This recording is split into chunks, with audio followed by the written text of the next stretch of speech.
So I'm sitting in what seems to look like a landscape,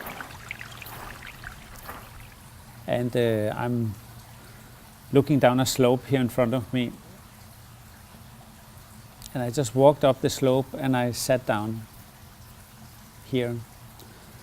The landscape is relatively monochromatic in color. There is not a lot of difference in the stones, and it seems to be all from the same, let's say, the same resource.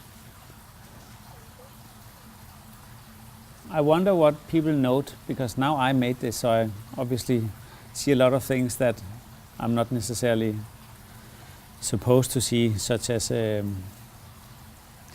what extent is the footmarks actually governing or organizing, the people who have walked here before. To what extent are they actually predicting how you would move through it?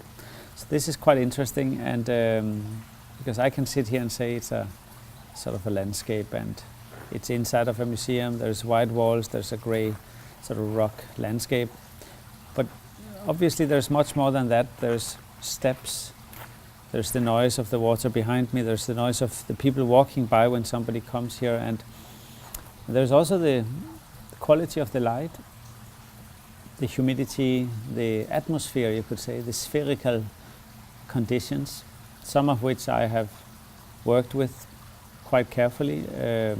Some of them are unpredicted. And the reason for me to go into these details, such as the daylight, really has to do with that obviously this is all artificial. It's something that I have made up. In a funny way, it's almost dead, the landscape, right? There's no signs of life except the water running through. The water for me,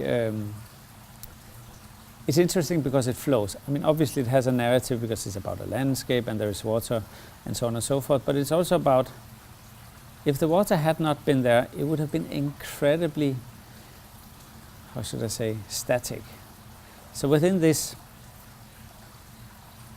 let's say, silent landscape, there is that one element of something moving through it, and I'm not really sure whether the water is coming or leaving, but it is for sure moving.